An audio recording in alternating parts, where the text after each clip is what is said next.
Franco Chittolina, on est à Turin à 15 jours des élections. Le dernier sondage pour ces élections législatives italiennes donnait l'alliance de droite vainqueur. C'est ce qui risque de se passer?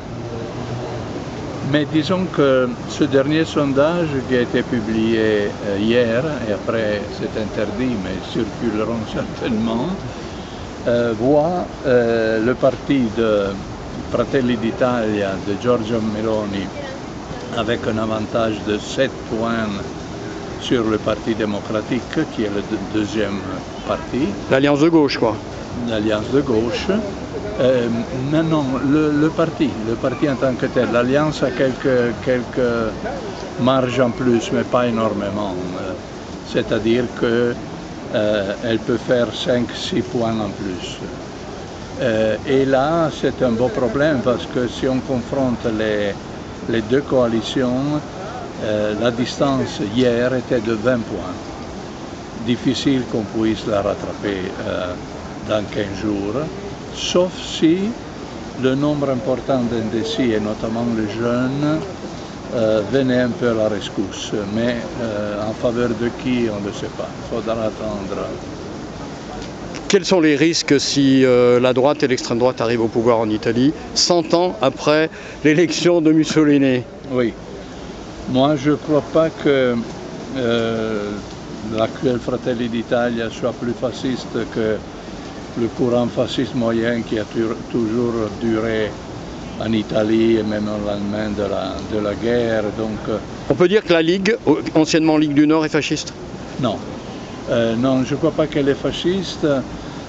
C'est plutôt, je dirais, paradoxalement, plus proche de l'expérience fasciste, c'est Fratelli d'Italia, mais plus à droite par rapport à Fratelli d'Italia, Salvini. Si on me demandait comment situer le parti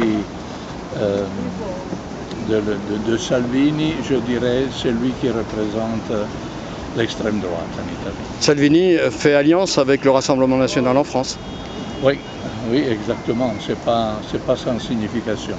Alors je vous ai coupé dans votre réponse. Quels sont les risques si l'extrême droite arrive au pouvoir en Italie? Je dirais que les risques principaux, c'est qu'on s'attaque à la Constitution pour la réformer, et pour la réformer en sens présidentialiste, ce qui en Italie n'est pas vraiment mûr pour le moment. Mais ça c'est faisable si les règles italiennes, si la coalition de droite a le 3/3 de sièges, elle peut changer la Constitution sans recourir après à un référendum de confirmation. Pour nous, le régime présidentiel a été, d'une certaine façon, même si aujourd'hui on est revenu à un régime plus parlementaire, un progrès en France. Peut-être. En Italie, reste la mémoire du régime fasciste. La Constitution a essayé de garantir la pluralité la plus grande possible pour ne pas tomber dans un système autoritaire.